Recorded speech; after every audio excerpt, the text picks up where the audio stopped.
got super warm, and believe it or not, we ended up above normal for the month of December. So we'll see if it flips again, but it's pretty cold pattern here this week. We got a brief warm up and then more cold air, but this would probably be our coldest night of the season. Would this be your coldest night coming up tonight? We're expecting it to be, yeah. We're forecasting between like the upper teens and low 20s. The coldest we've been was right there about 23 degrees, I think. So this would do it for us. And like we said, this isn't just 29 degrees and liquid out there. This is going to be low 20s. So black ice is a lot more of a concern, and just be cautious, and it'll pass. We should dry up easily throughout the day with sunshine tomorrow, but still not going to be a warm week of weather overall. No, it looks like it's going to stay pretty chilly going into next week. So real quickly, Sean, can we throw mine up there real quick, my graphics? Because I'm glad you said something, because I brought up the graphic about that dendrite, which you showed. And as Tim was mentioning, the different types of snowflakes we get. And that temperature is not at the ground. That's in the cloud layer where it's made. So it was really cold up in that cloud level. And so dendrites are kind of your your emoji snowflake, if you will, kind of the typical, but you get needles, plates, columns. Those can be stacked up. And if you ever do man-made snow, like I do in my yard or at the ski resorts, it tends to be more those needles because of the temperature it's made at, and they stack up. But yeah, the big fluffy snow like we had today was like something out of a postcard. It was the perfect dendrites, and it's just gorgeous when you get snow like that. The reason why it's so fluffy is you get all that air. People forget that snow is like 90% air, and so when you get real big dendrites like that, you can get deeper accumulation with less moisture, Tim. It doesn't take as much because it fluffs up basically. It's just a surface area thing. You're stacking up all that air, and it just takes up more room. And if you like snow, if you like winter weather, even if it's not much, even if you just were able to see it today, don't take it for granted. Because remember, you only get a couple days of year in North Carolina, whether it's 2 or 12 or whatever the number ends up being. You only get a couple of days a year to probably watch it snow if you live in the Piedmont. So enjoy it. Just kind of look on that positive side, and instead of wishing you got a little bit more. Oh, and I was going to show Blowing Ruck again, but look, my camera went down. Oh, bummer. Yeah, and I will tell you, too, I've heard from a couple people in the Charlotte area, because we've only had flurries once, that kind of bailing on winter and saying, we're never going to get snow. Tim, it's December 8th. We've got a long ways to go, and our biggest snows come late in the winter. So snow lovers, don't give up. We still got a long ways to go. Too emotional. Yeah. Thanks, everybody. We'll see you tomorrow back here again. Stick around. More news coming up.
Thanks for joining us here for Live Impact News inside the Impact Studio here on WCNC Plus.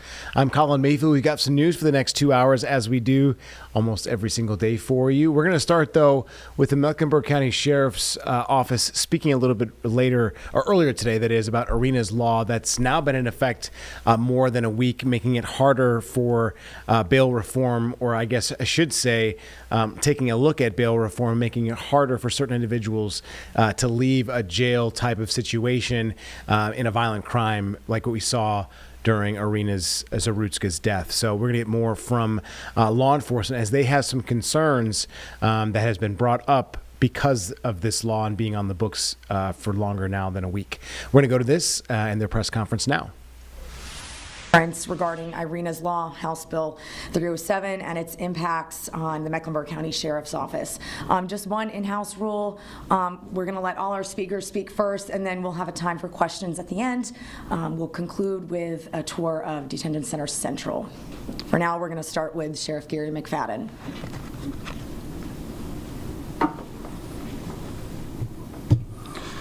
Well, good morning. We're glad that everyone came out to listen to us talk about this new law, Irena's Law, in House Bill 307. This is a tragedy in our city, but it is one of the tragedies that has been highlighted all over the U.S. But it's hard to have those conversations with the other parents who've lost their children just to the same violence that Irena lost her life. And we believe that the only reason that this caught national attention is because it was caught on video and it was displayed across the United States. And our local politicians at that time saw it was a political agenda, or they could highlight her as a refugee and not an immigrant. And this is why they created Irena's Law. I'm going to be very brief about this, and we can get into discussions later. This law will cause our detention center numbers to rise. We will have more people staying inside a detention center at a longer. All right, guys, we're going to cut to this council meeting that is being discussed right now, and I do believe they're going to touch on and have reaction on this latest stabbing on the Blue Line. And of course, as we know, we've seen the president and of course Gregory Bovino, the commander of Border Patrol, talk a little bit about their enforcement and of course hearkening back to this recent stabbing. So we'll go to the city council meeting that is now in session. We're here, and it's a really great way to leverage law enforcement officers horizontally without having to have a strong increase in budget. Their focus will be uptown initially, but that's an enclosed learning process that they will take their learnings and best practices and then expand it out.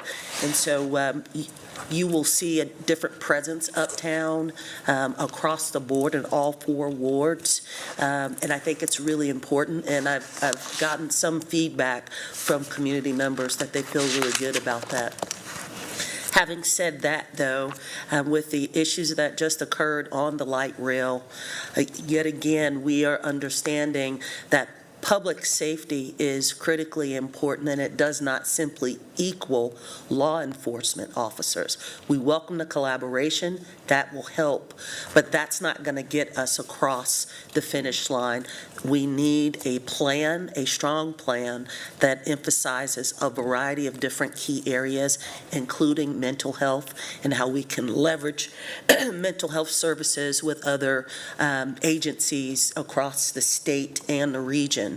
And so I hope that as we move forward next year that we will have a crystallized plan on how we can work intergovernmentally and across other agencies to have a multi-pronged approach to public safety. And as we continue to be in the national eye yet again with these issues, and then also, with the surge that occurred, there's all eyes on Charlotte, and it's an opportunity for Charlotte to really step up and demonstrate not only to the region and the state, but the entire country that we're a world-class city. So I put that charge out for us as we walk into the new year. And happy holidays to everyone that celebrates a holiday or a religious faith in the city. Thank you. Joy? Yes, thank you. So happy holidays as well. I will definitely also agree with that sentiment. Many District 3 residents have attended a meeting today, this afternoon, about the 77 South expansion.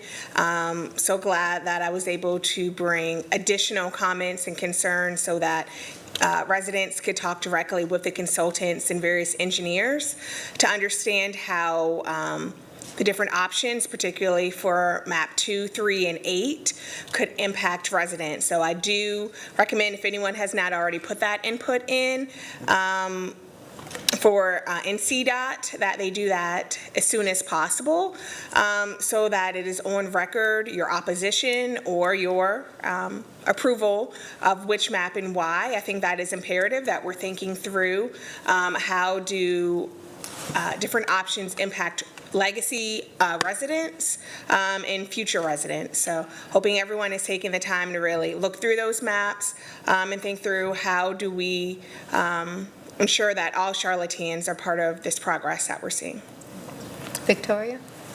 Thank you. A couple of things. Firstly, also happy holidays. Hope you all are planning some great festivities with you and your loved ones as we look to the end of the year. A couple of things that I was reminded of just listening around the dais. Number one, you may have, if you are signed up for the neighborhood organization list, received an email from the city regarding the next steps with the community area plans upcoming. We did approve half of the plans, and we've got more work to do on the other. So this is your opportunity. If you're a resident that wanted to weigh in, there's going to be opportunity to do that. So just wanted to lift that up. Check your emails if you haven't already, just to see how you can follow along for next steps as we look forward to Q1 for that work. And then secondly, as we were discussing safety, I wanted to actually ask, as it relates to the work that we began in the Housing Safety and Community Committee this year with the strategic intercept model, as we were looking at how we interface directly with our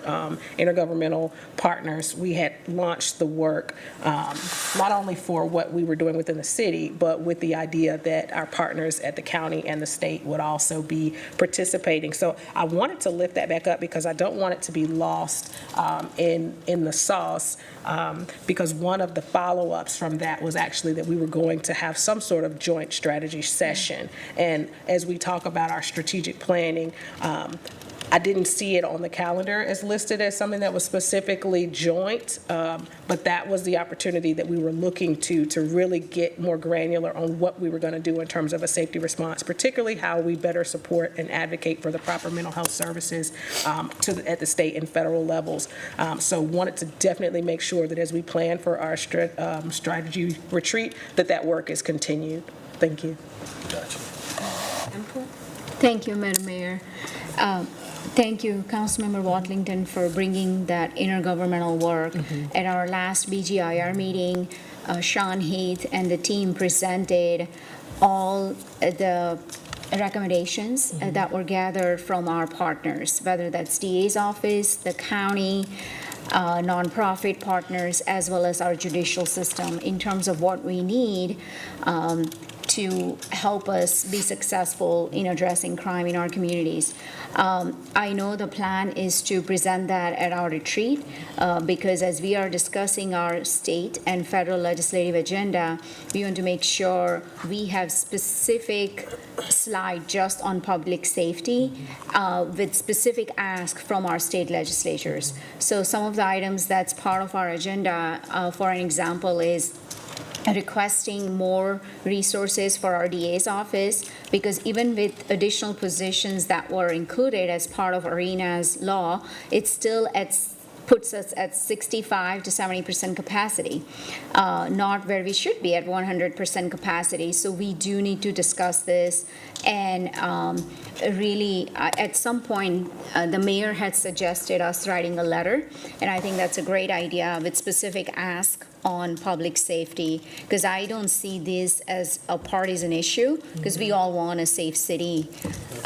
So thank you for bringing that up. You will see that as part of our ask at the retreat. Also, Councilmember Mayo brought up I-77 expansion. Mr. Manager, if you could provide us a memo on what ability we have at the local level to influence the decision through carpool. I've heard reports that through carpool, we could influence how that project is expanded. So we want to make sure that we are addressing communities' needs while addressing infrastructure needs, but we want to ensure that we don't make the mistakes or repeat the mistakes of the past. So if you could provide a memo on that as to what are the alternatives that we are exploring through carpool, that would be great. Councilmember Owens brought up ride-along. I've done that. It was probably one of the first ones that I did when I was representing District 5 in East Charlotte, and it's certainly impactful, but it really it makes you think how officers are put in situations to think within split seconds and make some of the very impactful decisions. It's a great way to really see what officers go through every single day to keep our community safe. I certainly agree. For those who have not done a ride-along, I highly recommend it. You come out with a whole new perspective and respect for our officers. I do want to highlight one item. As we are talking about public safety, I just want to acknowledge the seriousness of another stabbing incident on our light rail. Certainly, I've heard from a number of residents who use our light rail they depend on our light rail to get to work. It is concerning. There are a number of questions that I have. I know that Mayor mentioned in her remarks earlier that we will have an update on the steps that we are taking. So if you could include a couple of bullet points. First, I just want to understand security presence. This incident happened during the rush hour of 4:49 p.m., where generally employees get off and ride public transit. So I would like to understand whether we had a CMPD officer or security guard on the light rail when this incident happened. I know there have been significant investment that the council has made to increase security on light rail, as well as fair enforcement. I would like to understand, do we know at this time whether the suspect had a valid ticket to ride this? Also, I'm hearing reports that the suspect may have been previously banned from using cats.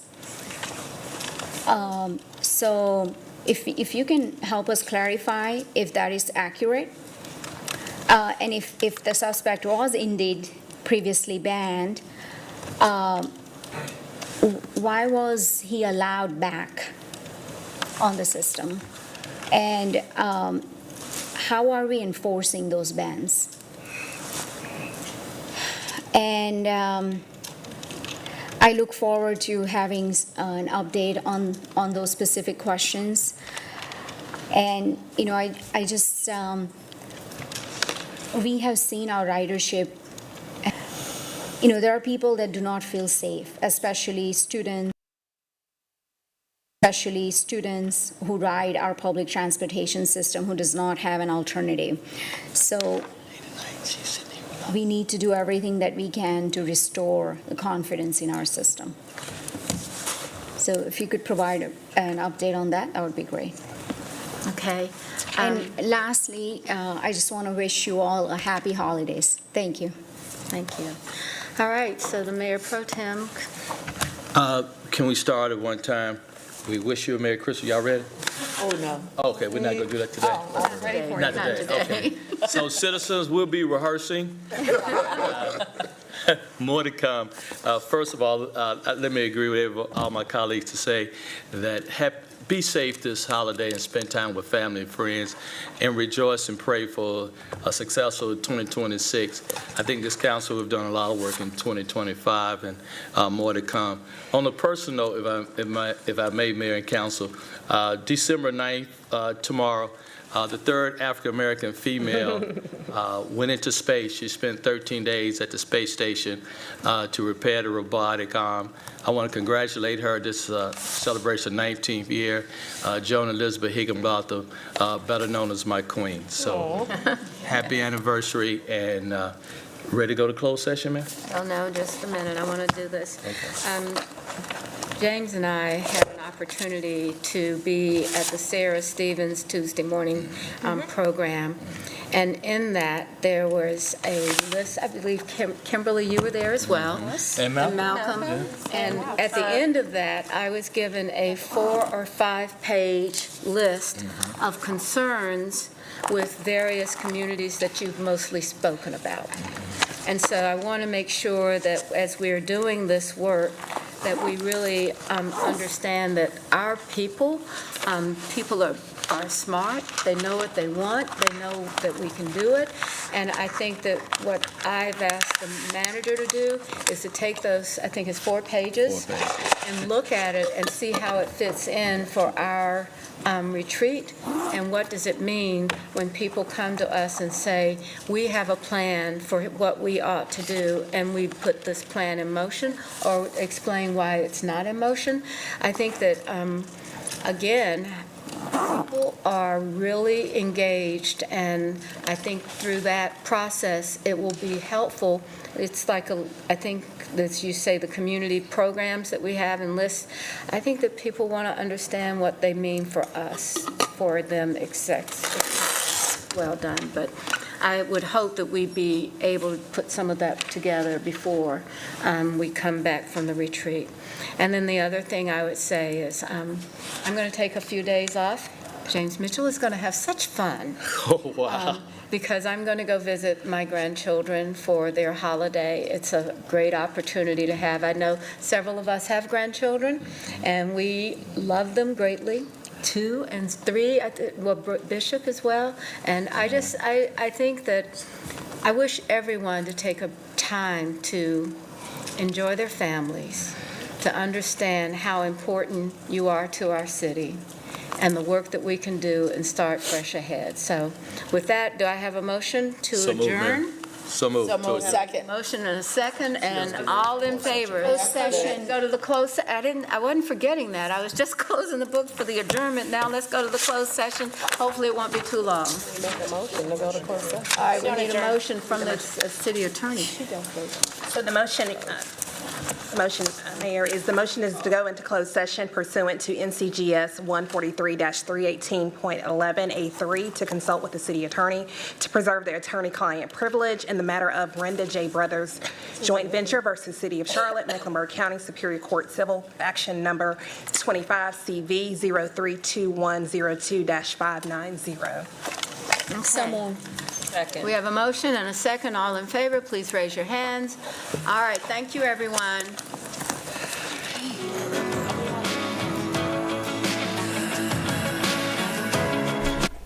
All right, guys, they're in recess right now, or some sort of break. We're going to take a 2-minute break ourselves. We'll be back after this.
All right, thanks for coming back, everyone. We're going to continue to monitor the city council meeting that is still in recess, and once it goes back live and we're able to join again, we will. We're going to go back to this press conference from the Mecklenburg County Sheriff's Department right now. Center, and he's going to be talking about population growth and just the state of the detention center. Good morning. I'm just going to talk about the population a little bit. Right now, it's about an 18% increase from the same time last year. Our numbers, like the sheriff said, was 1619 today, which means that we also have about 97 people on stack of bunks. Some of the operational challenges we have is more residents place pressure on the housing units. We need to provide more medical care, more food, more laundry, and all the other daily operations. Overcrowding also reduces efficiency and raises the risk of incidents, making it harder to maintain order. As far as morale goes, everyone that's working here still has good morale, but when the resident population rises, staff demand rise with it. We are without additional personnel, the burdens falls on those that are already here. So right now, of course, we're doing mandatory overtime, but this will probably end in January. And it causes fatigue and stress, which can erode morale, which is why recognition, support, and clear communication are critical to maintaining good morale. And that's one of the reasons why we're always recruiting people to help get better people in here and make it a little bit better. Safety and security, overcrowding increases tension among residents, which can also escalate into conflict. So we teach our staff to remain vigilant, but vigilance alone is not enough. We need funding for more training, technology to meet these challenges head on. Community connections, the detention center reflects the community it serves. As diversity grows, so do the needs of those in our custody. Our mission is not only to contain, but also rehabilitate and prepare individuals to re-enter society. In closing, I would just like to say we do have a population growth, and that's inevitable, but our response defines our leadership by advocating for resources, embracing innovation, and supporting one another. We'll ensure the facility remains safe, fair, and resilient. Thank you. Next, we'll have Major R. Abey. He's going to be discussing safety concerns as well as just some of the operational delays. Good afternoon. Major Robert Abey, oversee arrest processing and operations in arrest processing. What we can expect in arrest processing are pretty significant delays. So HB 307 has added responsibilities, increased the responsibilities of the magistrates, and they already have a workload that's pretty cumbersome as it is, so the delays are going to affect us. Arrest processing is a processing facility. We're not meant to hold a lot of people at one time. So when it backs up in there, it gets dangerous. We're short-staffed as well. Staff is a concern. As Major Duras said, morale is always going to be a concern. But we're dealing with people at a very volatile time. And when you put people that we're dealing at a volatile time, and a lot of them in a little area, it can get dangerous. It can get dangerous for our staff, it can get dangerous for them. So arrest processing, the overcrowding is going to be a concern for us. And unfortunately, the magistrates, they can't do anything about their workload. We can't do anything about their workload, but they're just going to have to work through it. In addition, arrest processing, the delays in arrest processing can hinder time-sensitive cases such as DWIs, driving while impaired cases. Those are very time-sensitive for various reasons. Our goal is to get them in and out of arrest processing as quickly as possible, and if there's delays, we have issues with that. We have concerns with that. We don't want to see cases get thrown out in court on somebody that was arrested for a DWI simply because it just took too long to process them. With that being said, the portion of HB 307, we're fortunate when it deals with mental health, has actually been postponed till December 2026. When that goes into place, we're looking at a whole different nightmare when it comes to arresting, officers arresting people coming into the facility. That's going to require them to testify due to the behavior of the person, considering their mental health, and basically the magistrates are going to have to determine whether they need to go for an involuntary commitment or go to the hospital to be checked out for the mental health. We're talking about significant delays in the process when that takes place. Our main goal in arrest processing, honestly, is to get our officers, our deputies back out on the streets, back in their zones, back in their divisions for emergency response, for public safety. And we can't do that if they're in arrest processing waiting to see the magistrate, unfortunately. I do think this is going to be a negative impact on our sheriff's office. I also think there'll be a negative impacts on other agencies that we experience, our other user agencies, especially those ones that are smaller. Because when they only have a few people on their shifts, on their divisions, in their divisions, and they're sitting in arrest process and arrest, they're not on the streets where they really should be. That's all I have. And finally, we will hear from Tanisha Pakanayeva, Mental Health Director. She's going to be talking about what it is her division does, just preparations for the backlogs, as well as treatment options.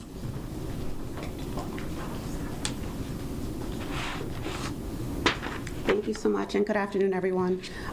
As Sarah said, Tanisha Pakanayeva, Mental Health Director here at the facility. I am a licensed clinical mental health counselor, and I currently oversee 11 other professionals in the provision of the mental health services here. Some of the major functions of our department include crisis intervention services, so suicide or safety watches. We are responding to facility emergencies. Our team also completes initial assessments for diagnostic and treatment purposes. We are doing involuntary commitment petitions and testimonies before the magistrate, and then we provide a number of other support services. So that could be for PREA-related claims, that's the Prison Rape Elimination Act, follow-up for our pregnant and postpartum residents, follow-up for residents on our behavioral health special needs list. So those are individuals who are considered severe and persistently mentally ill. We conduct what we call special management housing rounds, in addition to a number of other things. As the sheriff said, our company oversees the behavioral health unit, so that is a 90-day mental health program that residents can come into. And then in October of this year, we did begin providing support in our medication-assisted treatment program, or the MAT program, by way of screenings, counseling, peer support, and pre-release planning. So our department does a wide range of things here in the facility. At present, with the numbers as is, approximately 40% of our residents present with a mental health diagnosis. And I would say that that number is low.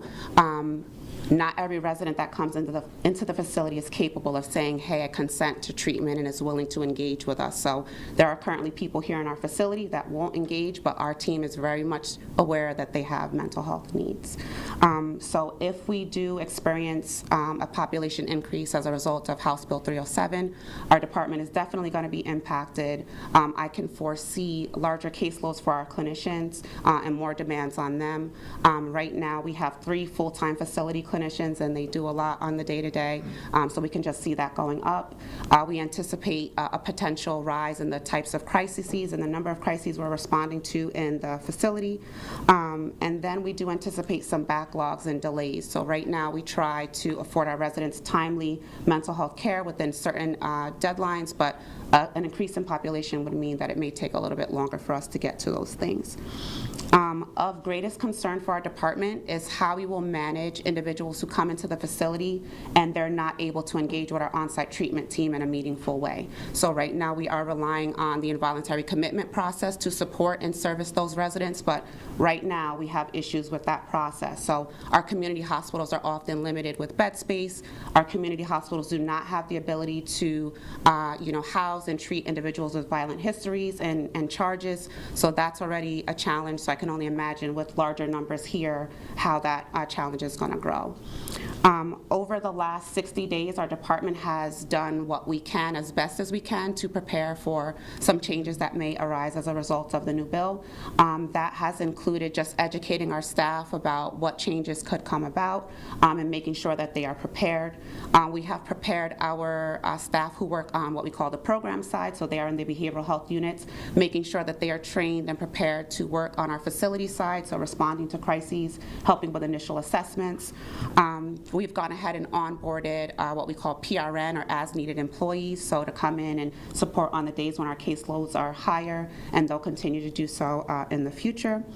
And we've gone ahead and onboarded an assistant mental director to come in and supervise and support in many of these areas. And we are continuing conversations with our community hospitals. So we have one community hospital that we've been working closely with since my time here, and we've started conversations about how we can enhance our collaborative efforts. We're going to continue those conversations with other hospitals and facilities to see how we can adjust to these changes. Ultimately, it's our goal to provide our residents with quality mental health care and services that is timely and of community standard. I think what we've done thus far, the action steps that we've taken, have prepared us as best as we can. And in the weeks to come, we're going to be looking at data to just see what our numbers look like. We're going to be taking a look at any emerging trends to make sure we can adjust as needed and remain committed to this goal. Okay. Thank you. Thank you all for sharing, and now I'll open up the floor to questions. Sheriff, you mentioned those 36 other counties that use your services. If you see an uptick in caseloads, will you have to cancel some of those contracts?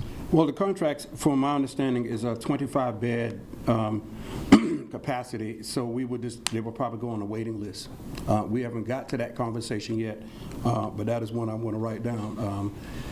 And they'll probably be on the waiting list at the time. The people who come from other counties will be on a waiting list? Yes, I mean, once we reach that capacity, which is 25, and then the time that they're going to complete the services, they will probably go on a waiting list, because we can't take more than 25.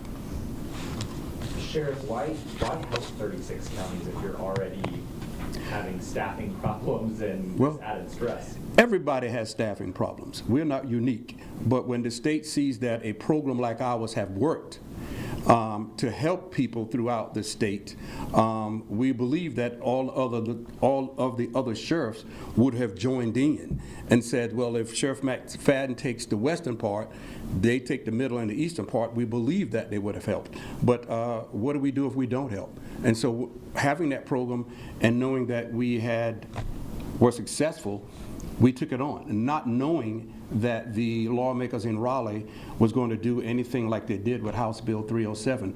I think they should have taken in consideration that we are already dealing with this and we're already tackling this, come to us and said, how can we better manage this, or how can we better collaborate with this, would have been a great thing, and then we probably would have came up with funding and better solutions. But we have already was committed to this before House Bill 307. So the question should be, knowing that, why would they create a House bill like this to put another burden on us?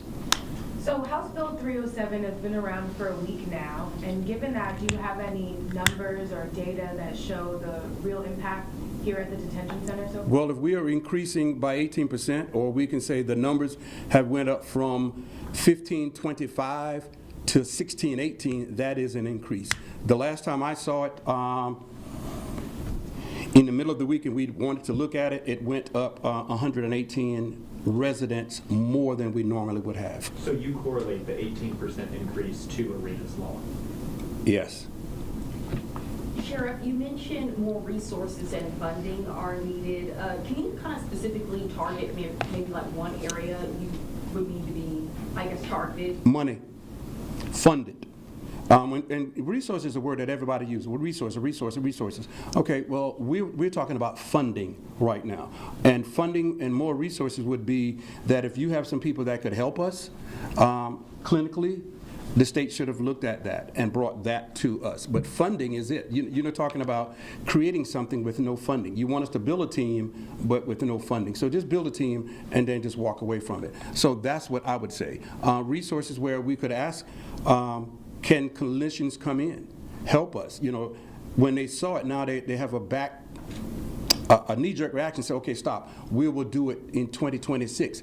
But that you have already seen the ship sail. What we mean, the fear has already been with the magistrates and the judicial system that be careful of who you release. And that's going to be honest. Be careful who you release. I'm not going to be subjected. If I release somebody, then I'm going to be targeted. You see they target the sheriff at anybody being released. I don't release them. technically release them, but after receiving an order from a judge, we do. So when we're talking about resources, let's have the conversation and say, what do you need? The number one resources we need now is funding. Because the beds, when you have more people, you still have to house them, feed them, and service them.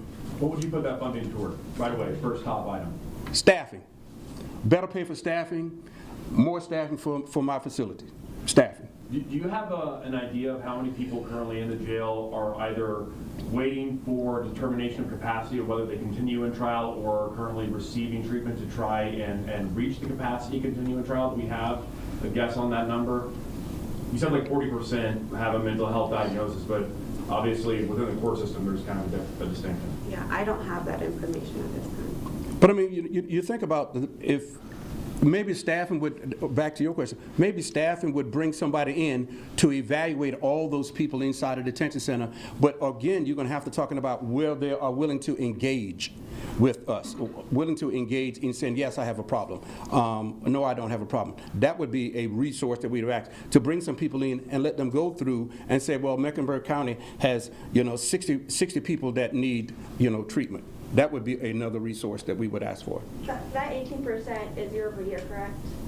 Excuse me? The 18% number that's from last year to this year. That would be? Yes, ma'am. So that would, and this law has only been in place a week.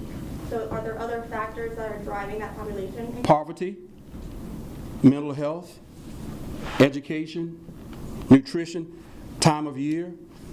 Everybody knows this time of year people commit crimes. Why? Because they're at the end wits. They need stuff. Homeless, not homeless, people that are houseless, sometimes they commit the petty crime to come inside. Mental health. People promise each other things by this year. Stress, divorce,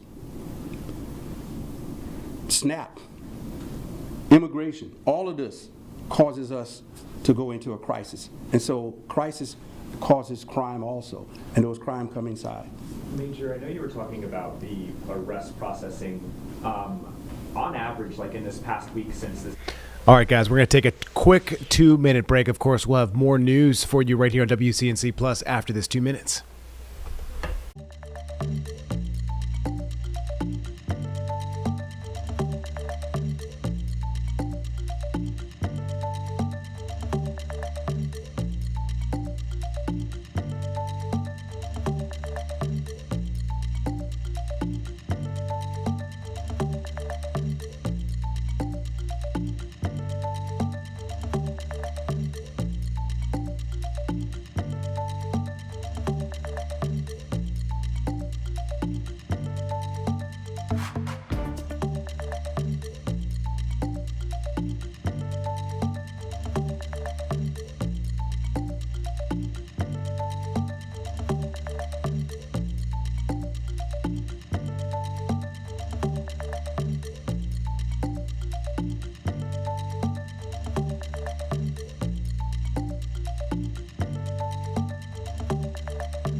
Thanks for joining us again here, everyone, inside the Impact Studio on WCNC Plus.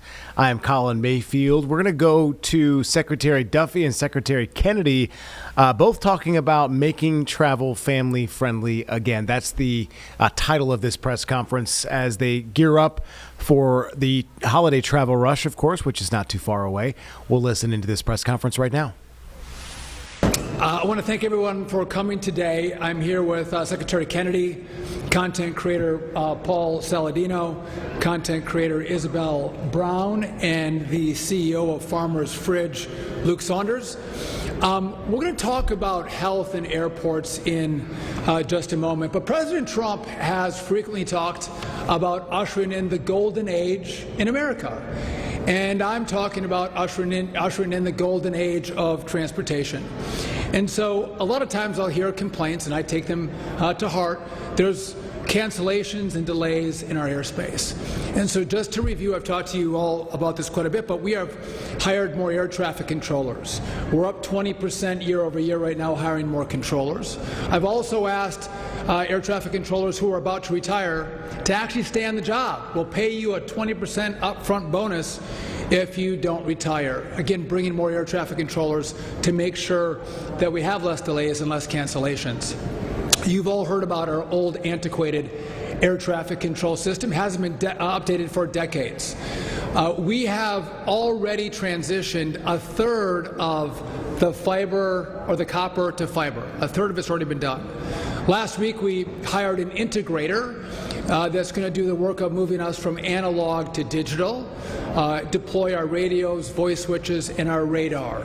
All of this in this phase of the project is going to be done by the end of 2028, which is President Trump's end of his term. I have another phase I have to do where I need another $20 billion from Congress. Hopefully that's going to come in short order. I also announced a civility campaign, asking people to bring their better angels, their kindness, and their grace when they come to the airport. It can be stressful. There's things that happen that we can't predict. And if we all bring that better side of our personalities, the experience is going to be so much better.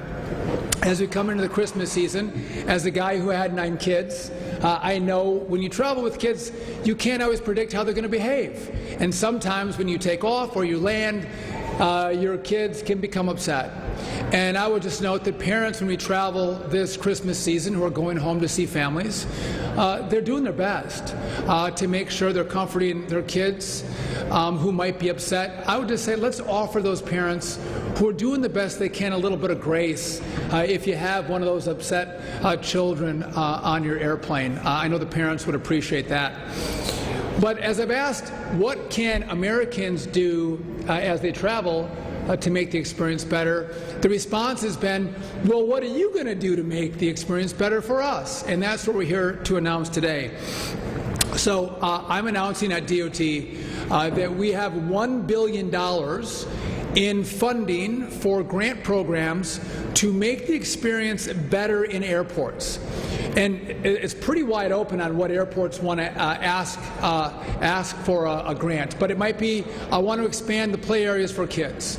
I want additional nursing pods for nursing mothers. Maybe I want a workout area where people might get some blood flow and doing some pull-ups or some step-ups in the airport. But it could be any range of things. Maybe you want to work, I know this is TSA, but we're going to help on this as well. Maybe you want to have a different lane for families to get through TSA. How can we make the experience better as you come through an airport? $1 billion is going to go to that. But in addition, people have said, well, what are the airlines going to do to make the experience better? So today I reached out to a majority of the CEOs of our major airlines. And I said, you know, what can you do, airlines, to make the experience better for the traveling public? And I'm looking forward to hearing back from our airlines on what they have in their future plans to improve the experience when we get on their airplanes and fly safely through the national airspace. I think it's important for us to recognize that we're all in this together, right? The traveling public, you have to do your part. The FAA, the DOT, we have to do our part. The airports have to do their part. And then the airlines have to step up and engage as well. as I'm talking about what I can do at DOT, I also think, and we've had a lot of conversations about this, making the experience better is also, I think, making the experience healthier.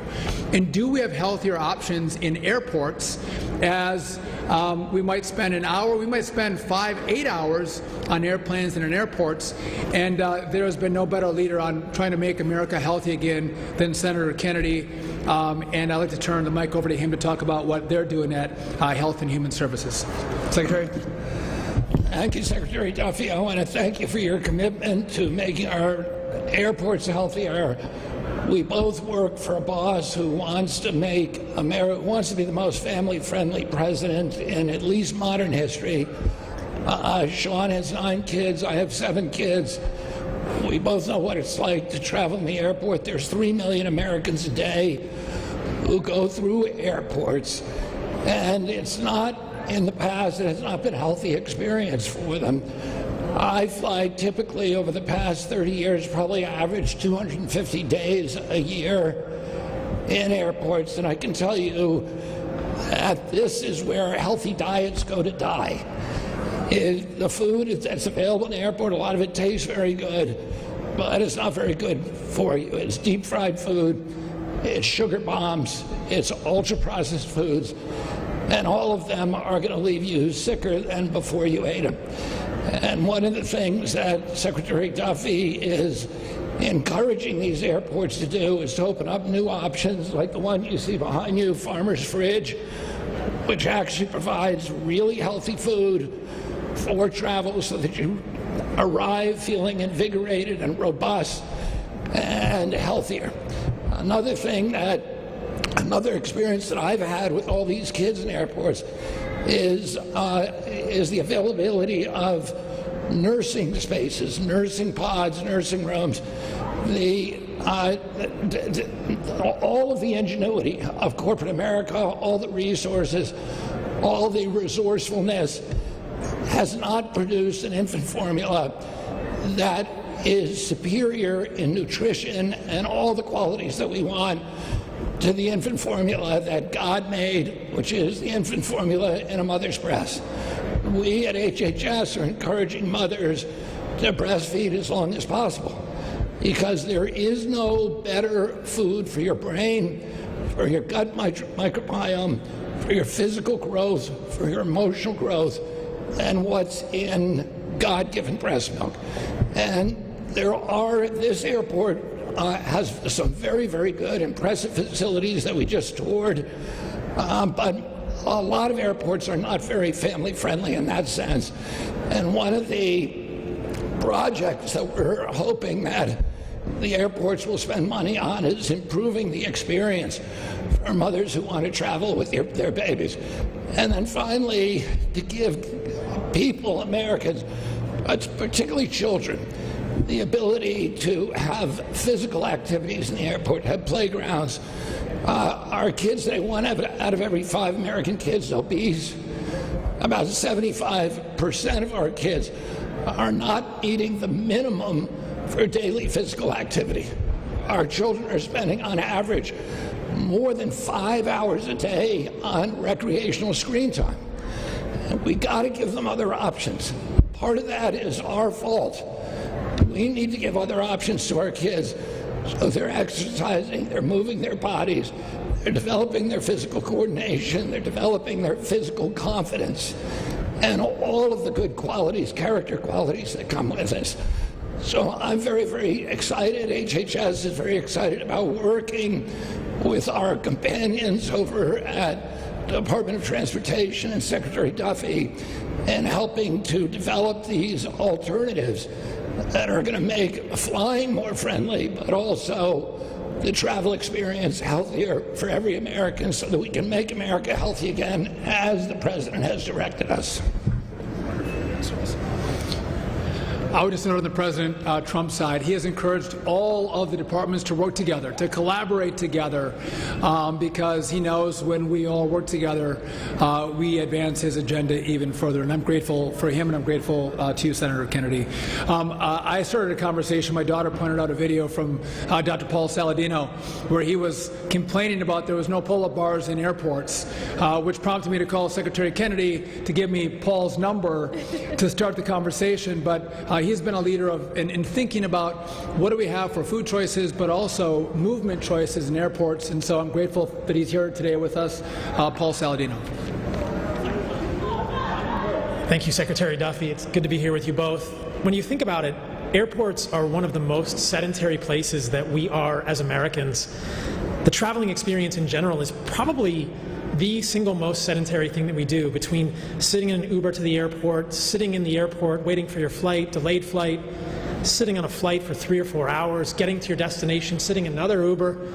It's a very sedentary thing to travel, and as Secretary Kennedy says, 3 million Americans every day are traveling and doing this and engaging in sedentary activities or lack of activities.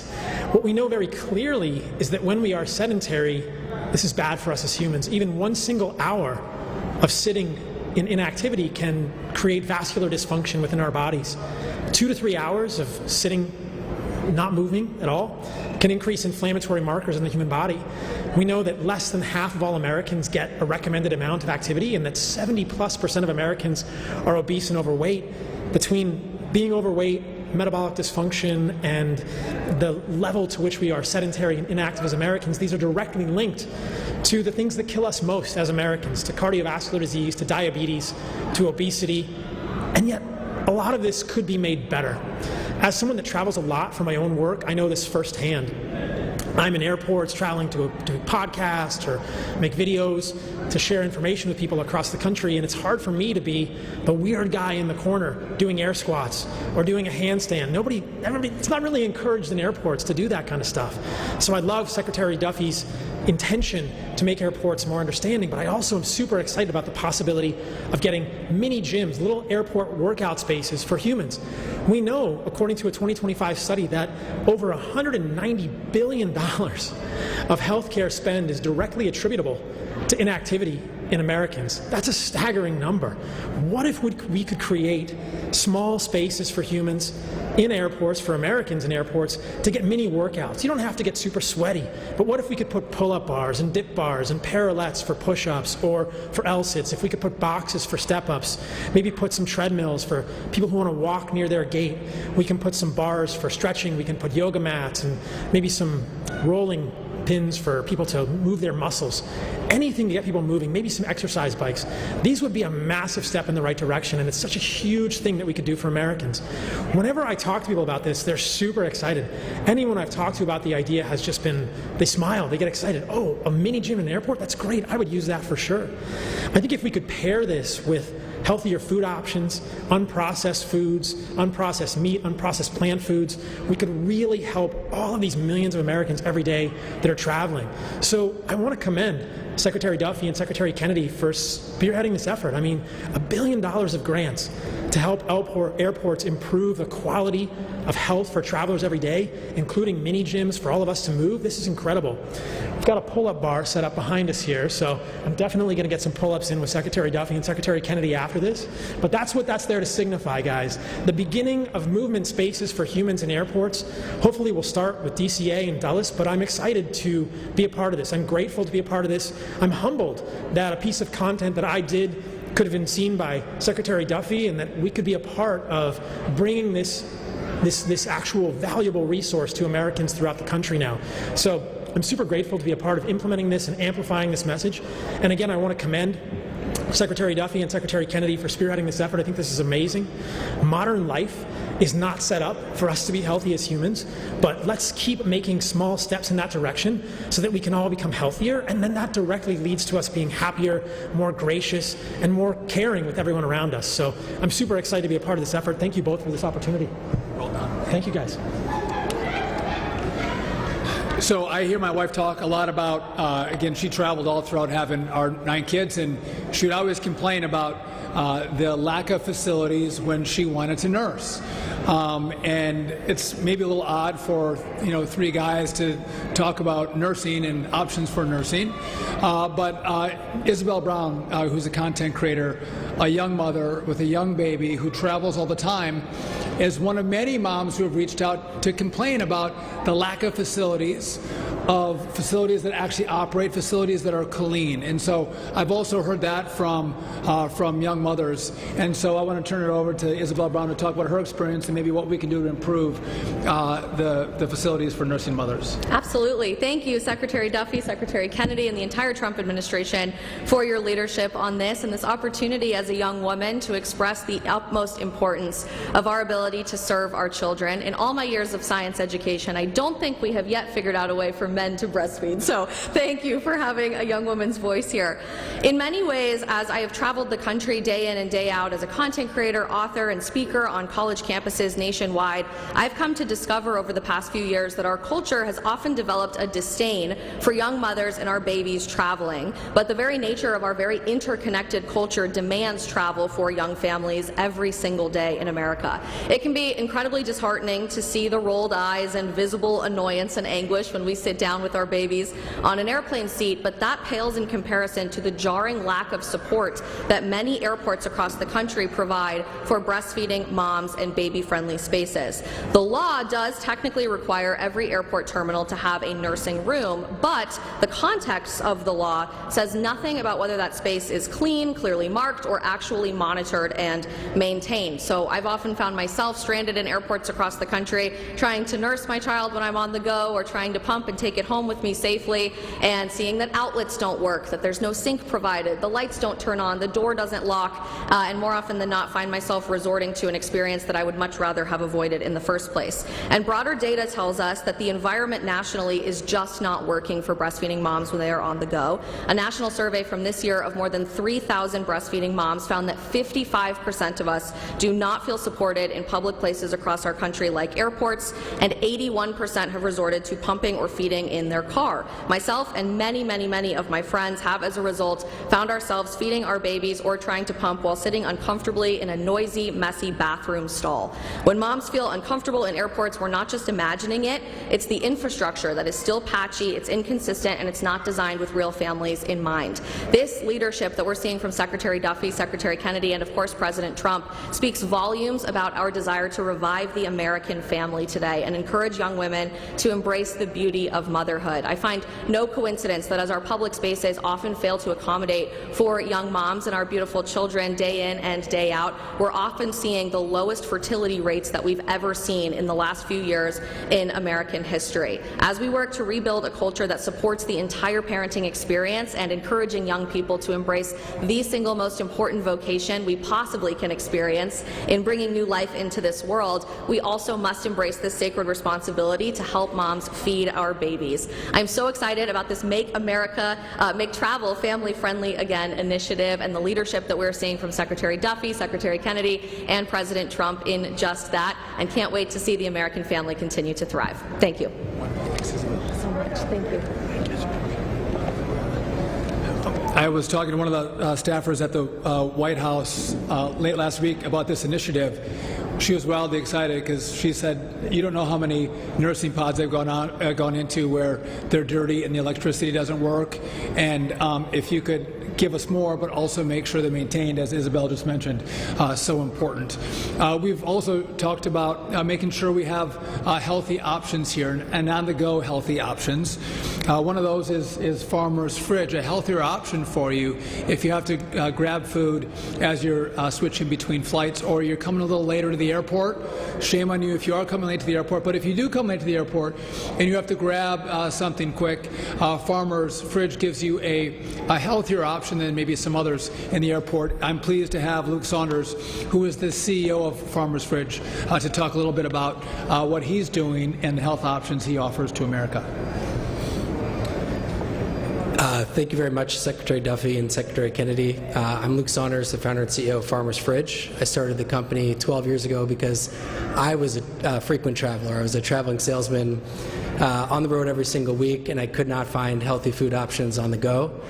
So I made it my mission to make fresh, healthy food as accessible as a candy bar.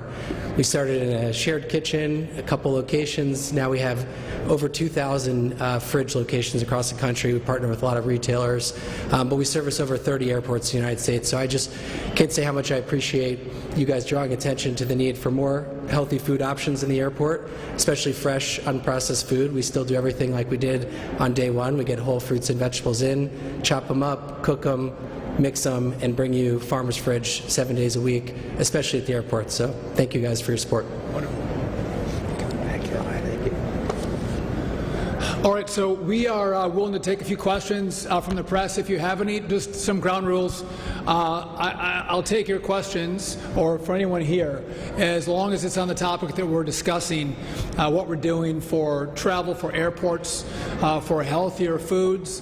If any of you want to come and do some pull-ups, we'll film you doing that as well. You can have at it. Yeah, go ahead.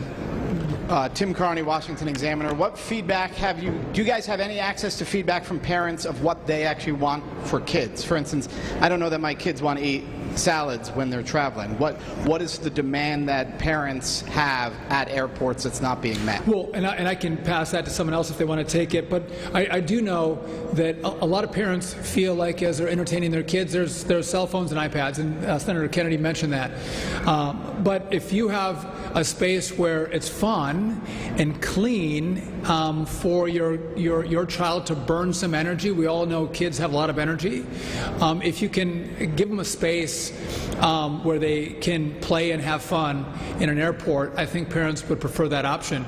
I would always think, can I tire my kid out so they might sleep on the plane? That's always what I would like to have happen. And that play area is one that will do that. I know we would pack apples. Again, my 2-year-old's not eating a salad, right? I get that. But I think there is some planning ahead that parents take to think about what healthy options can they bring on the plane, because kids don't eat a whole lot, especially the young ones. But Senator Kennedy, I don't know if you I have 3 small kids at Billy and Farmer's Fridge. I know I work there, but there's Greek yogurt, chia pudding, some sandwiches and things like that that are more kid-friendly. So we see kids go there all the time. And Paul says they can eat beef sticks, eat a little meat, right, Paul? No, I mean, I don't think I've ever seen a child that doesn't like to eat meat. You know, you give a child little pieces of steak, my niece, my nephew, they just eat it up. So you give a kid high quality meat, they're going to love it. With a little bit of fruit, that's easy. Literally. Okay. What do you got? Hi, is there an update? Oh, thank you. Is there an update on the 2024 Department of Transportation proposal to make it, to ban airlines from charging families from sitting together? I don't have an update. I know that was under review at DOT. And again, I find it's an issue I'm sensitive to. I want families to be able to sit together. A lot of feedback I get is it's already happening, but that rule is under review, so no update. All right, folks, we're going to take a quick 2-minute break. We'll be back right after this.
All right, thanks for coming back with us. We're going to go to this press conference that happened just a little bit earlier. We have Secretary of War Pete Hegseth. We also have Marco Rubio as well joining the Ministry of Australia, who was here visiting as well. So we'll go to this now.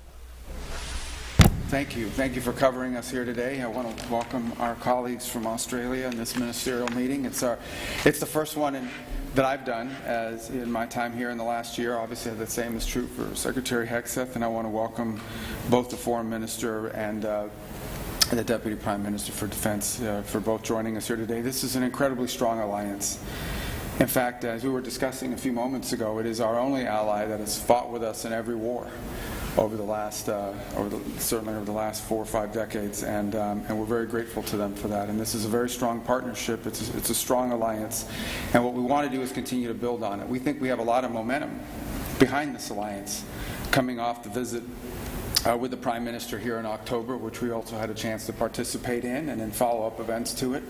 And we felt very strongly after that we have real momentum. We wanted to do this here before the end of the year to continue to build on that alliance and to continue to build on that momentum that came from that meeting, and to work together on our shared priorities, and we have so many. We truly have no better friend.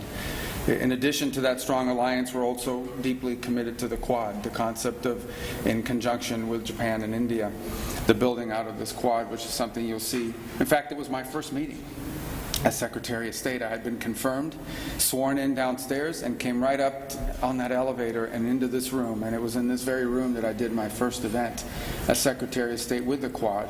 And we look forward to, we think we've had at least 3 meetings this year, if I recall correctly, and we'll continue to build on that in the year to come. We look to do more of those.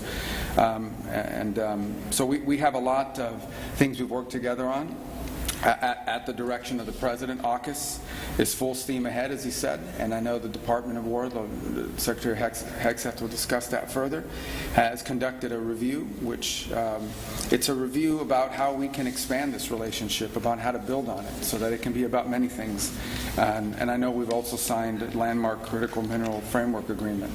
This is something we share in common, not just with Australia, but with many of our allies around the world, the desire to diversify supply chains, and the belief that in order for us to be able to do anything, whether it's defend our countries, defend our allies, or defend each other, but also to build our economies and to prosper as economies, we have to have critical mineral supplies and supply chains that are reliable and that are diverse and not overly invested in one place where they can be used as leverage against us or our partners of the world. And so this is something that you'll find the U.S. and Australia working very closely on, and it's at the cornerstone of everything we plan to do together in the months and years to come. So I want to welcome you to Washington. Thank you for joining us and agreeing to doing it here at the end of this year. I know it's you have many other obligations and places you're going to be traveling quite extensively in the days to come as well, so we're very grateful that you were willing to come here and join us, and we look forward to reciprocating in the new year by visiting you in Australia, as I look forward to, and it's one of my I actually have never been, and I need to go, and it's a very efficient trip because I can say I went to a country and a continent all at once, and so very rarely can you say that. So thank you for joining us here today. We're grateful and honored by your presence. Thank you very much, Secretary Rubio. Can I thank you and Secretary Hegseth for hosting us in this extraordinary room, as you said, where we've had our first Quad meeting after you were sworn in. We're really, Richard and I are so happy to be here, so honoured to participate in another AUSMIN meeting and to build on the very successful meeting between the President and the Prime Minister, and including the historic critical minerals deal that they delivered. AUSMIN was established, that is this meeting was established under President Ronald Reagan and Prime Minister Bob Hawke. And in 1985, President Reagan spoke of our common defence of freedom from the First and Second World Wars and said, "All this has nurtured the bonds of friendship between our two peoples. Today, the United States and Australia as much as ever rely on each other." That remains true today, and as Secretary Rubio said, Australian soldiers have fought beside American troops in every major battle since World War I, and we continue to rely on each other. not just our servicemen and women, whom we thank for their service, but all our people. And that's because the work we do together is indispensable to a peaceful, stable and prosperous Indo-Pacific. And this is something Secretary Rubio has spoken so eloquently about. The United States is our principal ally and our principal strategic partner, and together we navigate volatility, we invest in each other, we invest in the region's security, and we boost each other's prosperity, whether that's through investment in critical minerals, critical technology, Australian superannuation, or of course AUKUS. Australia's approach to the alliance has always been to work to ensure it delivers concrete benefits for our security and prosperity and for that of the United States. And AUKUS is central to that, a win for Australia, a win for the US and a win for the United Kingdom. And we welcome President Trump's statement, we are full steam ahead. We are full steam ahead. So we look forward very much to these consultations today. Very happy to be here in Washington. We'd also, Secretary Rubio, be very honoured to welcome you to Australia when you are able to come. So thank you again for hosting us. We look forward to the discussions. All right. Secretary Rubio, thank you for hosting us. Deputy Prime Minister Marles, we've seen each other often, and we will continue to inform Minister Wong. Thank you for being here. It was mentioned this is the 40th year of OSPA, 1985, and it's not lost on any of us the depth of the friendship our two countries have had and our militaries have had for quite some time. And it was Ronald Reagan who, just like the Trump administration, put a practical application to that partnership 40 years ago by ensuring that our leaders are meeting together regularly to stay on track in rowing in the same direction, because we share the same values, the same neighborhood, both Pacific nations, and our leadership's coming together on a regular basis is a reflection of that. So on the defense side, we're working on force posture, we're working on defense industrial cooperation, first on force posture initiatives. We're upgrading infrastructure on air bases in Queensland and the Northern Territory that allows for additional U.S. bomber rotations. We're upgrading logistics and infrastructure in Darwin so more U.S. Marines can do rotational deployments and pre-positioning MV-22 Ospreys. This establishes new and resilient logistics networks across Australia. We're deepening our cooperation on the defense industrial base, cooperation on guided weapons production and lethal capabilities, 2-year roadmaps on Australia's guided weapons and explosive ordnance enterprise, groundbreaking cooperative actions on things like GMLRS, guided missile launch rocket systems and precision strike missiles, and we're working toward co-production and co-sustainment of hypersonic attack cruise missiles. Co-sustainment, air-to-air missiles, cooperative programs across the board, including Mark 54 torpedoes. We're also building on the historic framework and critical minerals cooperation that's been mentioned already by President Trump and Prime Minister Albanese, signed in October. Critical minerals and rare earths are a huge part of ensuring both countries can operate the way we need to in that region and around the world. And finally, as we move, as was mentioned, full steam ahead on AUKUS, we applaud Australia's upcoming delivery of an additional $1 billion to help expand U.S. submarine production capacity. We're strengthening AUKUS so that it works for America, for Australia, and for the UK. There's a lot we're going to do together in the months ahead. This meeting will be, as was laid out by President Trump, as I mentioned at Reagan just a couple days ago, these are practical, realistic ways that our two countries can come together to ensure that we provide peace through strength for both of our nations. The stronger we are together, the more we can deter the kinds of conflicts neither of us want to see, and this is a deepening of that partnership. Grateful to be here. Thank you. Well, Secretary Rubio, Secretary Hegseth, Marco Pete, on behalf of Penny Knight, thank you very much for having us here in Washington today. It is a real pleasure to be here in the 40th anniversary of OSMIN. Our relationship with the United States is the most important relationship that we have, and indeed our alliance with the United States is really the cornerstone of Australian strategic and foreign policy, and today is an important moment to take that forward again over the next 12 months. We are living in a much more contested world where it really matters to be doubling down with friends and allies, and obviously America is front and centre and foremost for Australia in that respect. We are very grateful for the meeting that happened between Prime Minister Albanese and President Trump a couple of months ago. It's very significant in the context of the relationship. I think also President Trump has given us the motto for our meeting today, which is full steam ahead. And it is very much full steam ahead in terms of the alliance, in terms of the progress on AUKUS, in preparing ourselves for the establishment of the Submarine Rotational Force West at the end of 2027. That is a significant moment in the journey of AUKUS. But right now we've had an increased number of visits of US nuclear-powered submarines to Australia, including the USS Vermont, which has been at HMAS Stirling over the last 6 weeks or so, where it's undergone the most extensive maintenance that a US nuclear submarine has undertaken outside of the United States. And we are really pleased with the progress that we are seeing in terms of building Australia's capabilities to ultimately be able to operate our own nuclear-powered submarine capability going forward.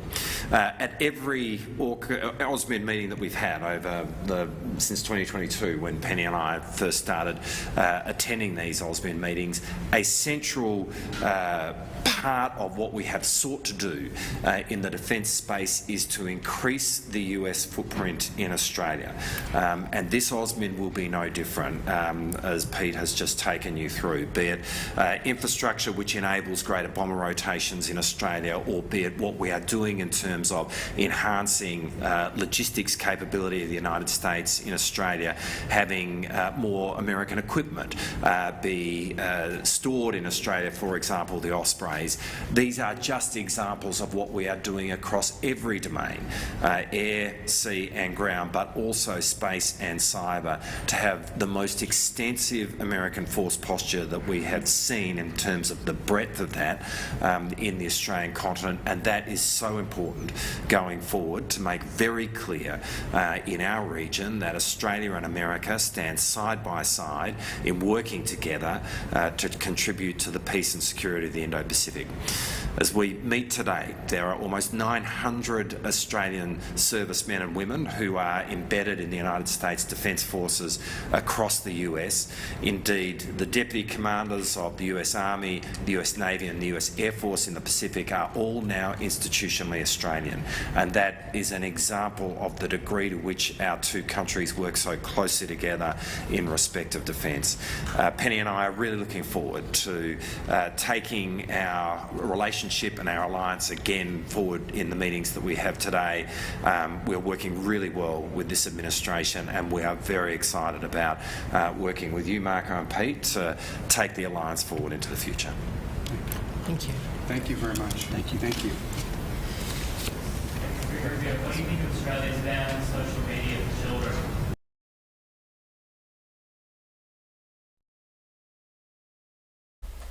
All right, folks, we're going to take a quick 2-minute break. We'll be back right after this.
Thanks for joining us again, guys. We're going to get more from KSTP in Minnesota right now. There was a fire that they are investigating that damaged a mosque, and they are investigating this. Potentially could be a sinister type of situation. The department seems to think that the blaze was started intentionally. A portion of this building's roof later collapsed. Nobody was hurt, but it did take around 50 firefighters in multiple departments to get this fire under control. So we're going to go to this right now. We are here this afternoon in front of one of our promising and unique Islamic centers in the state of Minnesota. Masjid Hamza behind me is also home to the school for Beit al-Hikmah, one of our private schools here, serving hundreds of students. What we know so far is last night there was a fire here at the mosque and school. It took a long period of time for the fire to be dealt with, is what we're learning. And unfortunately, as of right now, what we can report is that it is significant damage, potentially total loss. It's too early to determine. This is an active investigation and scene, and so we're going to hold off on sharing anything about the fire as an organization and community. We don't know. We'll let the fire department and those officials respond to what they know. But today we want to share with you who's impacted and make a call to our broader Minnesota community to come together in these moments. 200 plus students, we believe, are significantly affected. This is a full-time private school where children are literally running in those hallways every single day. It is one of the most active mosques. It has continuously outreach to the larger Prior Lake community, and you'll hear about that a little bit more. This morning we all woke up to this devastating news. Like I said, we still do not know exactly what happened here, but the state of Minnesota continues to lead in the nation in attacks against mosques. Over 40 plus incidents and arsons. At this moment, we don't know exactly what happened here. We hope that it's just an accident and we can, as a community, will help heal in the process. But if regardless of whatever the outcome of this incident, we know our community is resilient and will be resolved. We are asking for our broader Muslim community. We have already shared an alert out to all of the mosques in the state of Minnesota. And we're asking for them to increase their security protocols, even though we still do not know the nature of this attack and what happened or what it is or what it's not. But we, as a safety precaution, we've asked them to increase security protocols. This is one of my favorite mosques because of the incredible impact that they have on the local community and most importantly the children and the communities that they serve. So it's been devastating to learn about this, and as we look and peek through photos and earlier, it looks significant damage to this building.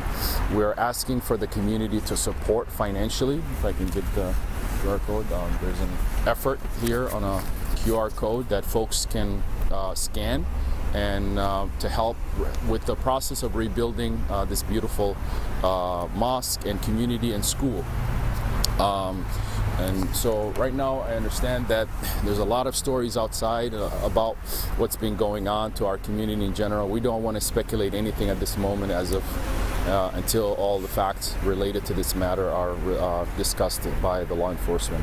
I want to thank the hardworking firefighters who braved the cold and put out this fire, risking their lives to ensure that the place was safe, and they did their best.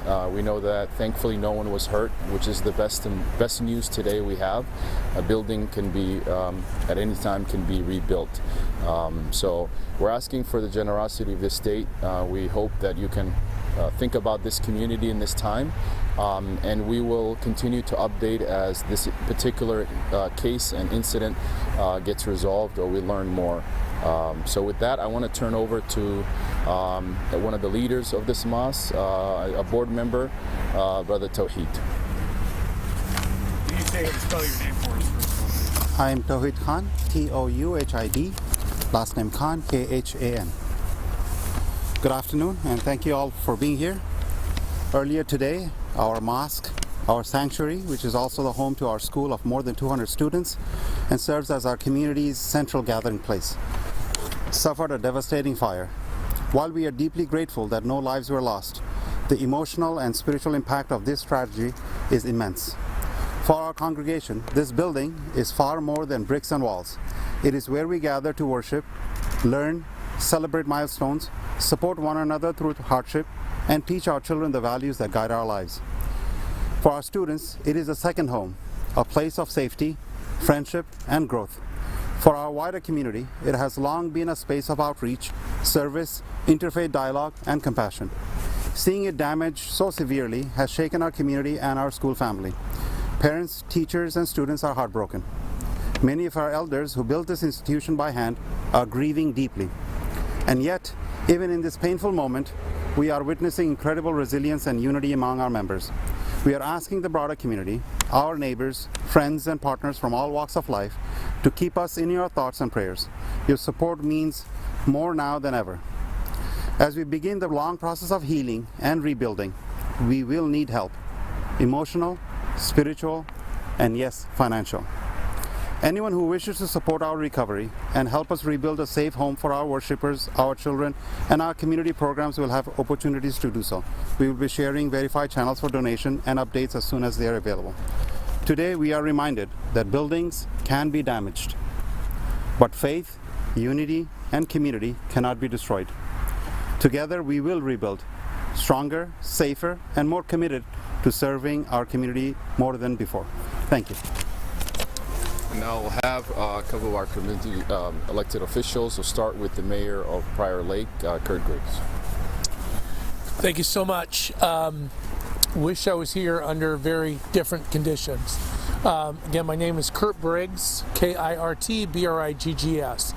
The whole of the community of Prior Lake, our hearts break standing outside not only this building, but a place where worshipers are here frequently, but also this parking lot is the site of an annual gathering between the mosque invites all of the first responders from the community, 8 surrounding communities, and city leaders to this very parking lot to recognize the importance of community. And so we stand with community, and our heart is broken. I'd like to also at this time thank a number of jurisdictions that assisted us last evening.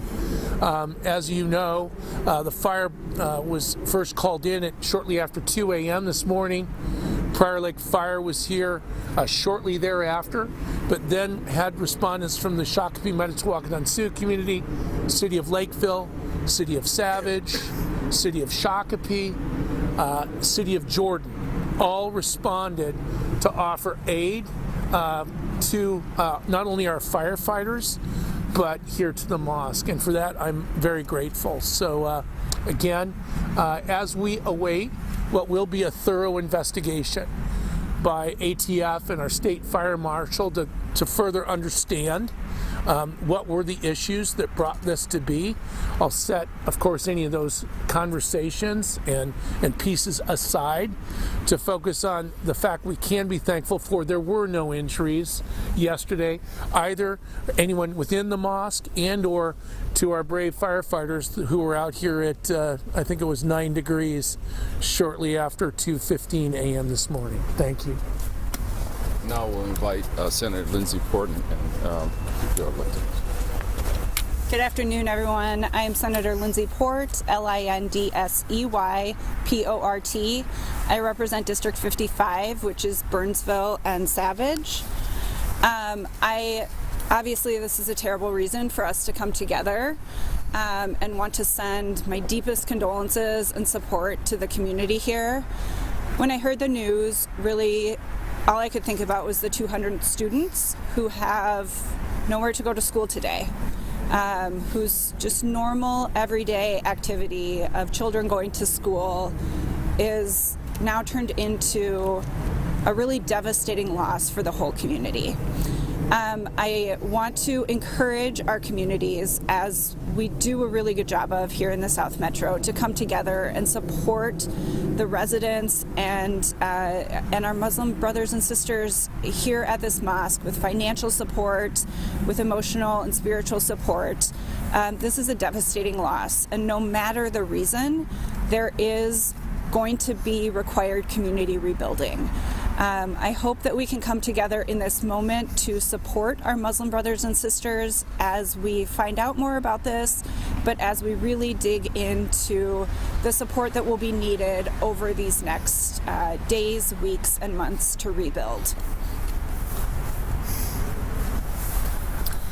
Thank you, everyone. My name is Brad Tabke. I'm state representative for Shakopee, House District 54A, TABKE. I also want to echo the extreme support and how great it has been to have all of our communities coming together to support. With everything that's going on in the world today, this is really important that we all recognize the fact that we're here together and that we all support our Muslim community and making sure that we are looking out for each other as we go through these hard times together. And so I want to echo as well the support to make sure that we are all continuing that financial support, continuing to make sure that we are taking care of one another as we go through all of this together. So thank you so much for being here, and we'll continue from there. That will conclude our. You want to see?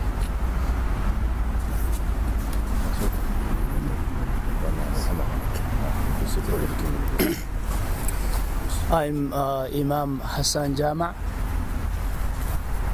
Hassan, last name Jama. I want to stand with Prior Lake Mosque, Al Hikmah Academy, and this community. I know them. They serve children, families. I came here. I don't live far from here. I know them also. I serve a mosque in Minneapolis, Al Hikmah Islamic Center in Minneapolis. As we don't know the motive, I don't want to jump to the conclusion, but we have been exhausted. The rhetoric, actually now it's a policy, came from White House. So we don't know. I don't want to indicate anything, but all mosques in Minnesota, we are alert and we are expecting anything.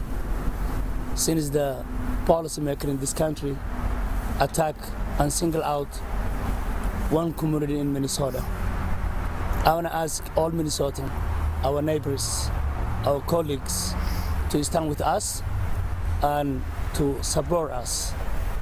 Thank you. That will conclude the press conference. If you have any questions that we could answer. Yeah, I mean, I know you don't want to speculate at this point, and it's very early on, but is there any indication that this fire was suspicious or may have been deliberate? Unfortunately, we're going to let the law enforcement give us that. We have not been able to have any access to the building, as you can imagine, and so I want to thank speaking to that, I want to thank really the response that the mayor talked about, not only the fire department, but we did have conversation with state leaders, and I know the state is supporting significantly to immediately respond, and also other law enforcement that are joining the effort. So it's too early to really speculate today. We'll wait on that, unfortunately. I think we all understand the environment that we're living in.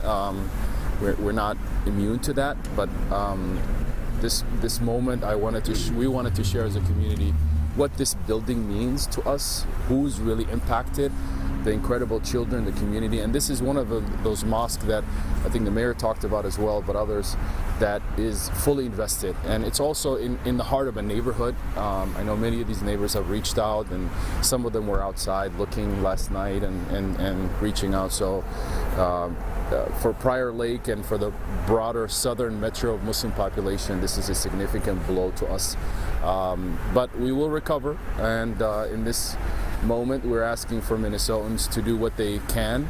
As you heard from Tawheed, spiritual support, just the kindness, and also anything else that people can support financially as well. I think we all help in this moment to help each other, and but we'll wait until all the facts are gathered to learn more about exactly what happened. Can you speak, Jaylani, to the timing of this?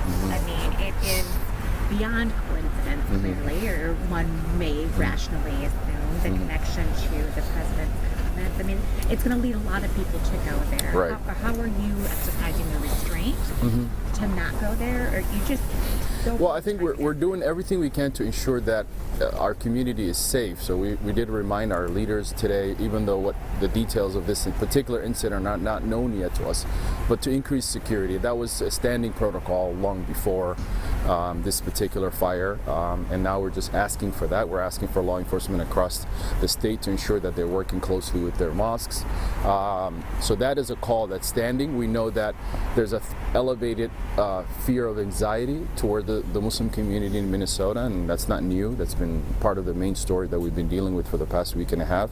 But at this moment right now, this mosque, we don't believe they have not faced any particular threats or anything in that nature. So we're going to hold off until we really let law enforcement kind of tell us. It may take some time, so we need the patience of the community, but once we get to it, we'll ensure that there's a proper investigation. I can assure the community today that the response and the ongoing investigation is significant, and that gives us hope that we will get to the bottom of it, of what happened here today. Is ATF on this one too?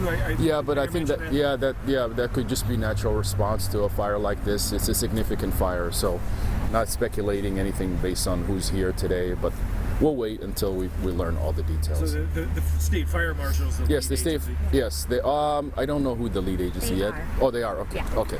Yeah. In terms of the kids, are they doing distance learning too? Yes, distance learning for the kids. Yeah, and we'll have to hopefully find a home for them, and there are ways people can get involved. Security cameras. Yes, the mosque had security cameras. Yeah. How long has this mosque been here? 2017. Yes, right? September. Of 2017. That's when I met this incredible mayor. And how large, we had the 200 students, how large, did you give a number for the overall mosque community? It's pretty substantial. How big is the community? It's about 500. This mosque, but the mosque also has the schools. There's several other satellite schools that are part of this. So those two other satellites are still ongoing today. One in Burnsville and one in Prior Lake. Yeah, one in Burnsville and one in Prior Lake. So we have two other satellite locations that are not affected by this fire today. You mentioned higher instances of attacks on mosques in Minnesota. I think more than 40, $3 million in damage. Can you speak to where the source of that information, and then just what is going on in Minnesota that we're seeing higher instances of this here? Well, I think that we've kind of talked about this extensively. So Minnesota now leads the nation in attack. Even this year, we lead the nation in attacks against mosques. We have several arsons, suspect fires, several vandalisms. We had another incident in North Minneapolis that we are right now not ready to make any claims about. That just happened last week. So there's all of this stuff happening. It's hard to tell right now exactly why, but I know Mr. Little, who was charged for 2 arsons, obviously he did it for biased reasons. We had another arson that happened also the same year. So I think, Minnesota is a welcoming place. We love this place. We love the people here. This is not indicative of the population. I think we're dealing with a moment where there's a lot more pressure coming outside of Minnesota that is, I think, engaging Minnesotans in a different way. But I think also our communities is responding better. We have at CARE, we have a community safety director. We're trying to ensure mosques have cameras and security, and we've been very fortunate to have some federal support that helped with that and is helping with that a little bit. So we're in a unique moment that it doesn't fit the story of Minnesota that we have these attacks. But that does not mean that we need more support. And this is probably a moment for folks and organizations that have historically want to help. This is a moment to step in to ensure that we can curb the trend of leading the nation in attacks, especially knowing that most of our mosques serve underprivileged communities and poorer communities. So that's a concern for us. But at this moment right now, we'll hold off on what happened here, and like I said, we're optimistically hopeful that it's just some simple accident, but if it's not, we'll respond according to and do everything we can to ensure the safety of our community and the safety of the broader Prior Lake and other communities as well. And then the source of the information? I mean, is that Yeah, just so your own- it's our based on our CARES Minnesota's estimates, and so we have one mosque that has over $1 million in damage, and we have another 40 mosques that we estimate another mosque that had about $700,000 in damage. So just those two are the lion's share of the $3 million, and then the others are the damages that have successfully happened in those 40 other separate. So can you just clarify that a little more? So you said around 40 mosques in Minnesota that more than were 40. attacked or vandalized, arson in some way. Over what period is that? In the last 4 years. 4 years. Yes, Okay. the last 4 years. And when you say Minnesota leads the nation in mosque attacks, it's by that Yes. sheer number. Yep. Every year we've led. Last year was probably the best data. We had 16 separate incidents. We have 23 total, but 16 separate incidents. And the next state to us was California with 5. So 16 in 2024. 2024. All right. Well, thank you again very much. I look forward to the support of the community, and we'll provide updates as needed. We'll let the law enforcement do their job. All right, guys, we just got a breaking update from CBP. DHS Assistant Secretary Tricia McLaughlin just sending out this press release earlier ago about the suspect in this stabbing that we just had on Friday on the Cat's Blue Line. So I'm going to read this because we just got it in. Oscar Gerardo Solorzano Garcia, who's an illegal alien from Honduras, is being charged with attempted first-degree murder after he stabbed the victim with a large knife on a train in Charlotte, North Carolina. ICE lodged a detainer to ensure this criminal illegal is not released back into North Carolina neighborhoods. Unfortunately, we cannot guarantee the county will honor the detainer since they have a history of not cooperating with ICE. That is a specific quote from this email that we have. So I'm going to go on. He was previously removed in 2018 and 2021 and illegally re-entered for a third time at an unknown date and location. His criminal history includes the following. In March of 2009, he was arrested for a simple assault and resisting arrest. In 2012, was arrested in Union County PD for robbery that inflicts bodily injury, and then convicted in September 5th of 2013. The Hudson County Drug Court. Then in July of 2016, arrested again in Hillsborough County for aggravated battery with a deadly weapon.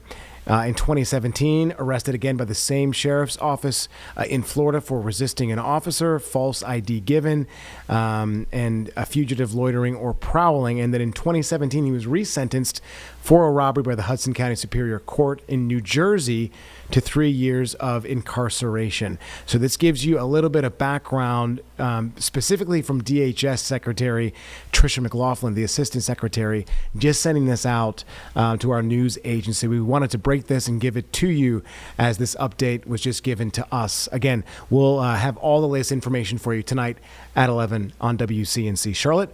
We're going to take a quick 2-minute break and come back right here on WCNC Plus.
Oh, if you're just joining us here on WCNC Plus inside our Impact Studio, I'm Colin Mayfield. We just got this information from DHS Assistant Secretary Tricia McLaughlin about the suspect in the latest stabbing on the Cat's Blue Line. So I'm going to read straight from this statement. It says, Oscar Solorzano Garcia, who's an illegal alien from Honduras, is being charged with attempted first-degree murder after he stabbed a victim with a large knife on a train in Charlotte. ICE lodged a detainer to ensure this criminal illegal is not released back into North Carolina neighborhoods. Unfortunately, we cannot guarantee the county will honor the detainer since they have a history of not cooperating with ICE. That comes directly from DHS Assistant Secretary Tricia McLaughlin. And of course, we heard Mecklenburg County Sheriff Gary McFadden talking about Arena's Law and how that was going to impact them in terms of funding and resources. He even talked about how that could have them detaining more individuals. So this is spoken to directly to from Assistant Secretary Tricia McLaughlin about what was being discussed here inside Mecklenburg County. So in this letter as well, it goes into a little bit more involvement of Solorzano Garcia, who's been arrested numerous times across the United States, which is something that not only President Trump has talked about, but obviously CBP Commander Gregory Bovino in the last 24 to 48 hours. We'll continue to update this and have the latest for you on WCNC Charlotte at 11. But for now, we're going to go to Arizona, where ICE leaders are discussing. This office will do everything in its power to protect this community from these predators. Recently, my office indicted an illegal immigrant named Ishmael Ortega Hernandez for the murder of his girlfriend in front of her 2 children. He sought refuge in a sanctuary city because politicians like Representatives Grijalva and Ansari have made people believe that they are safe in those cities. I'm here to let you know that they are not. There are no sanctuary cities in Arizona. With this partnership, if you commit a crime in Pinal County, we will hunt you down no matter where you go and prosecute you to the fullest extent of the law. Human smuggling is an evil, and we will not only prosecute those who participate in such activities, but my office is also planning to pursue legislation to call it what it is. It's modern-day slavery. Working with ICE to end these crimes is the goal. But there are those out there, including those in power, who seek to stop the good work that our law enforcement officers are doing. There are some Arizona politicians willing to lie to you in order to get additional social media attention, as we saw this past week with Representative Grijalva. Now, she was caught in a lie. She had her own Jussie Smollett moment. She had to manufacture outrage where none exists because they know, and she knows, that Arizonans are not on her side. It is unfortunate that these politicians have chosen to create dangerous situations for our law enforcement officers, to boost their own profiles, and unfortunately, mainly to raise campaign dollars. To be clear, being in the country illegally is a crime and has been the state of the law for over 100 years. We in Pinal County back the blue, and assaulting an officer here will land you in jail or in prison where you belong. There is no special treatment for elected officials. Here the law will be applied equally and fairly. To say it again, assaulting a police officer is a crime, and the law will be enforced in Pinal County, and you will be arrested. Now, I want to close with this. Keeping our communities safe has to include every resource at our disposal, and we plan to use every single one available. This strategic partnership with ICE is a force multiplier for my office, and we look forward to getting more criminals off the street to keep our community safe. Thank you very much, and I invite any questions. Yes. Kind of lay out in practice how this would work? Yeah, so basically what the program is called the 287G. There's 2 types of programs. One is the jail program and one is an enforcement program. I know our Pinal County Sheriff's Office and many of the sheriff's offices and agencies throughout Arizona participate in the jail program. They're not involved in the enforcement program. But my office has signed on to that enforcement program because it gives us some additional resources. So if for some reason we have somebody in our custody, we participate in a task force, and somebody's in the country illegally, we can now get access to the databases and resources that we need to not only check their status and potentially give them over to ICE to deport them, but allows my office to potentially prosecute those individuals for human smuggling. Any other questions? I know I saw one over here. Yes, sir. These vehicles we see here, are these now part of Pinal County for your sheriff's to use? No, but we will be receiving additional resources from ICE in order to get vehicles. These are ICE vehicles of the gentlemen that are to my left and to my right. Yep. Yes, sir. Thank you. What do you say to those who say local and state law enforcement kind of is infringing on federal law enforcement here with this step? How do you respond to that? Sure. Yeah, I think it's disappointing that certain agencies and certain people are looking down on enforcing immigration law. The way I look at it is immigration law is tied up, and as I mentioned in my speech, you see a lot of other crimes spring from immigration-related crimes, including human smuggling, which again I call modern-day slavery, drug trafficking, human trafficking, crimes against children, and domestic violence. It seems to be the precursor to a lot of these other crimes. Just the way marijuana has become a precursor to fentanyl use, cocaine, and methamphetamines. So I think it's unfortunate that people want to say that we should enforce some crimes and not enforce others. The way I look at it is they're all tied together. And so my office plans on enforcing both. We plan on getting the additional resources from the federal government to enforce both, and that's going to be our intention. Because our ultimate goal, I think, is still the same, and that's to protect our communities. And by enforcing all of the law, I think we better protect our community. What other questions? Yes, sir. So talking about traffic stops on I-10 Yep. by the Pinal County Sheriff's Office. Yep. Sometimes these result in handoffs of detainees. They do.